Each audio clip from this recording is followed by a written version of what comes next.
কলিনা টাইমলৈ স্বাগতম জনাইছো এই মুহূৰ্তত আন এটা বিগ ব্ৰেকিং লৈ আহিছো চিনাকি মাত আৰু অচিনাকি নম্বৰ এনে ফোন কল আপোনালৈ আহিছে নেকি তেনেহলে আপোনাৰ সন্মুখত বিপদ নিশ্চিত আপুনিও পৰিব পাৰে হেকাৰৰ জালত গতিকে সাৱধান হওক প্ৰথমতে আপুনি নিশ্চিত কৰক আপোনাক যেটো অচিনাকি নম্বৰৰ পৰা কল কৰিছে আপোনাৰ চিনাকি ব্যক্তিজনিয়ে ফোন কৰিছে নে নাই সেই কথা আপুনি আন এটা ফোনৰ পৰা ফোন কৰি চিনাকি ব্যক্তিজনক ফোন কৰি আপুনি প্ৰথমতে নিশ্চিত কৰি লওক কাৰণ এনে এটা ঘটনাৰ বলি হৈছে এগৰাকী বয়োজ্যেষ্ঠ ব্যক্তি মহেশ কুমাৰ বৰুৱা নামৰ ব্যক্তিগৰাকীৰ একাউণ্টৰ পৰা সকলো জমা ধন হেকাৰে সেকেন্ডতে লুটি লৈ গল কিদৰে হেকাৰে পেলাইছিল প্ৰবঞ্চনাৰ জাল লৈছে এই মুহূৰ্তত টাইম 8 বিগ ব্ৰেকিং এটা ভয়ংকৰ ঘটনা পোহৰলৈ আহিছে অচিনাকি নম্বৰত অহা ফোন কল ৰিসিভ কৰাৰ পূৰ্বে 100 বাৰ চিন্তা কৰক যিকোনো নম্বৰত আপোনাক ফোন কৰিলে আপুনি ফোন ৰিসিভ নকৰিব অচিনাকি মানুহৰ মাতত আপোনাৰ সৈতে যদি অচিনাকি লোকে ফোনত কথা পাতিছে তেনেহলে আপুনি পৰিছে হেকাৰৰ জালত সন্ধিয়া প্ৰায় 7 বজাত অচিনাকি নম্বৰৰ পৰা অহা ফোন কলৰ পিছতে উদং হল মহেশ বৰুৱা নামৰ ব্যক্তিগৰাকীৰ একাউণ্ট কলিয়াবৰ পাকবন্ধাৰ মহেশ বৰুৱা নামৰ ব্যক্তিগৰাকী হেকাৰৰ কবলত পৰি হেৰুৱালে সকলো জমা ধন প্ৰায় ৯৫,০০০ টকাৰ ডিজিটেল লেনদেনৰ ফটো শ্বেয়াৰ কৰি হেকাৰে জালত পেলালে মহেশ বৰুৱা নামৰ ব্যক্তিগৰাকীক একাউণ্টত জমা হোৱা ধন পুনৰ ব্যক্তিগৰাকীৰ একাউণ্টত জমা দিলে মহেশ বৰুৱাই হেকাৰৰ কথামতে পুনৰ ৫৫,০০০ টকাৰ লেনদেনৰ স্ক্ৰীনশ্বট শ্বেয়াৰ কৰিলে হেকাৰে পুনৰ ৫৫,০০০ টকা লেনদেনৰ যেতিয়া স্ক্ৰীনশ্বট শ্বেয়াৰ কৰিছে একেদৰে পুনৰ মহেশ বৰুৱাই ব্যক্তিজনৰ একাউণ্টত সেই জমা ধনু উভতাই দিলে অৰ্থাৎ হেকাৰে এনেধৰণে পেলালে প্ৰবঞ্চনাৰ জাল কাৰিকৰী বিজুতিৰ বাবে এই ধনৰাশি মহেশ বৰুৱাৰ একাউণ্টত ধন সোমোৱা বুলি কৈ হেকাৰে লুটিলে সকলো ধন একাউণ্ট উদং হোৱাৰ পিছতহে সম্বিত ঘূৰাই পালে মহেশ বৰুৱাই লগে লগে আৰক্ষীৰ কাষ চাপিছে দীৰ্ঘদিনৰে পৰা অসুস্থতাত ভুগি থকা মহেশ বৰুৱাই হেৰুৱা ধন উদ্ধাৰৰ বাবে কাষ চাপিছে এতিয়া আৰক্ষীৰ জখলাবন্ধা আৰক্ষী থানাত ৰুজু কৰিছে গোচৰ আমি পুনৰ জনাইছো এটা ডাঙৰ খবৰ যে বৰ্তমান সময়ত এনে ধৰণৰ বহু ঘটনা পোহৰলৈ আহিছে কিন্তু তাৰ পিছতে একাংশ লোক সজাগ নহয় সচেতন নহয় যাৰ বাবে এনে ধৰণে পৰে প্ৰবঞ্চনাৰ কবলত বহু ঘটনা আপোনালোকে পূৰ্বেও দেখিবলৈ পাইছিল আপোনাৰ সন্তান যদি বহিৰাজ্যত কৰ্মৰত অৱস্থাত আছে বা অধ্যয়নৰত অৱস্থাত আছে তেনেহলে আপোনাৰ সন্তানৰ মাত হুবহু তেওঁলোকে আপোনাৰ ঘৰলৈ ফোন কৰিব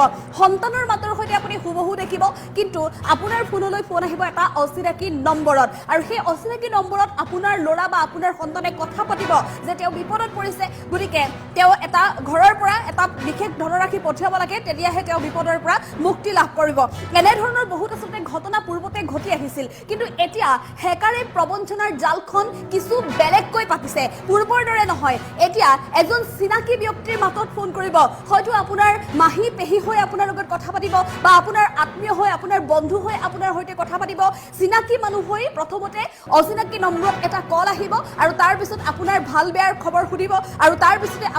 আপোনাক ক'ব ডিজিটেল লেনদেনৰ কথা যে তেওঁ ভুলতে আন নম্বৰত শ্বেয়াৰ কৰিব লগা হৈছিল টকাটো কিন্তু ভুলতে আপোনাৰ নম্বৰত দিব লগা হ'ল আৰু সেইবাবে তেওঁ যি ভুল কৰি পালে সেই ভুলৰ বাবে টকাটো যাতে আপুনি পুনৰ উভতাই দিয়ে তাৰ বাবে তেওঁ খুব গহীনকৈ খুব আচলতে মাৰ্জিতভাৱে আপোনাৰ লগত কথা পাতিব হেকাৰে এনে ধৰণৰ এতিয়া প্ৰবঞ্চনাৰ জাল পেলাইছে সাধাৰণ সহজ সৰল লোকসকলক গতিকে অচিনাকি নম্বৰৰ পৰা আপোনাৰ ফোনত যদি কল আহিছে আপুনি 100 বাৰ চিন্তা কৰক অচিনাকি নম্বৰৰ পৰা আপোনাক যিজন ব্যক্তিয়ে ফোন কৰিছে সেই ব্যক্তিজন আপুনি কথা পতা ব্যক্তিজন হয় নে নহয় বা আপুনি ভবা ব্যক্তিজন হয় নে নহয় সেই কথা আপুনি নিশ্চিত কৰিবলৈ আপুনি আন এটা ফোনৰ পৰা তেওঁৰ সৈতে যোগাযোগ কৰক যে অচিনাকি নম্বৰ তেওঁ কথা পাতিছে নেকি অচিনাকি নম্বৰত তেওঁ আপোনালৈ ফোন কৰিছে নেকি টকাৰ লেনদেনৰ কথা কৈছে নেকি আপুনি প্ৰথমতে সকলো কথা নিশ্চিত কৰি লওক যদিহে তেওঁ অচিনাকি নম্বৰৰ পৰা কল কৰিছে তেতিয়াহে আপুনি ডিজিটেল লেনদেন কৰিব বা অন্যান্য আপুনি তথ্য জমা দিব নহলে কিন্তু আপোনাৰো অৱস্থা এইগৰাকী মহেশ কুমাৰ বৰুৱাৰ দৰে হ'ব এইজন মহেশ কুমাৰ বৰুৱা বৰ্তমান আৰক্ষীৰ কাষ চাপিছে জখলাবন্ধা আৰক্ষী চকীত কিদৰে তেওঁৰ পৰা ধন লুটিছিল ৯৫,০০০ টকাৰ প্ৰথমতে ডিজিটেল লেনদেনৰ এটা স্ক্ৰীনশ্বট শ্বেয়াৰ কৰিছিল মহেশ কুমাৰ বৰুৱাক আৰু মহেশ কুমাৰ বৰুৱাক হেকাৰে কৈছিল যে তেওঁ ভুলতে মহেশ কুমাৰ বৰুৱাৰ একাউণ্টত টকাটো পঠিয়াই দিলে আন এজন ব্যক্তিৰ একাউণ্টত তেওঁ টকাটো পঠিয়াব লগা আছিল গতিকে টকাটো তেওঁ উভতাই দিব লাগে গতিকে ৯৫,০০০ টকা তেওঁ প্ৰথমতে উভতাই দিলে পৰৱৰ্তী সময়ত পুনৰ ৫৫,০০০ টকাৰ ডিজিটেল লেনদেনৰ এটা স্ক্ৰীনশ্বট দিলে সেইমতে হেকাৰৰ কথামতে মহেশ বৰুৱাৰ দৰে সাধাৰণ সহজ সৰল ব্যক্তিগৰাকীয়ে সেই টকাও উভতাই দিলে হেকাৰ একাউণ্টত আৰু যেতিয়াই মহেশ বৰুৱাই আটাইকেইটা টকা উভতাই দিলে তাৰ পিছত নিজৰ একাউণ্ট চেক কৰিছে তাৰ পিছতে আহিছে পোহৰলৈ কথা যে মহেশ বৰুৱাৰ একাউণ্ট এতিয়া উদং মহেশ বৰুৱাৰ একাউণ্টত থকা সকলো টকা লুটি লৈ গ'ল হেকাৰে মাত্ৰ কেইটামান ছেকেণ্ডৰ ভিতৰত যেতিয়া এই কথা গম পালে মহেশ বৰুৱাই লগে লগে আৰক্ষীৰ কাষ চাপিছে দীৰ্ঘদিন ধৰি যিটো অসুস্থ এগৰাকী বয়োজ্যেষ্ঠ ব্যক্তি গতিকে তেওঁ চিকিৎসাৰ বাবদে কিমান টকা পইচা খৰচ হয় এনে অৱস্থাত এইজন সহজ সৰল ব্যক্তি এতিয়া বিপদত পৰিছে হেকাৰৰ কবলত পৰি জখলাবন্ধা আৰক্ষী থানাত ইতিমধ্যে ঘটনা সন্দৰ্ভত ৰুজু কৰিছে গোচৰ কিন্তু লক্ষণীয় বিষয় যে আৰক্ষীয়ে এতিয়া এই হেকাৰ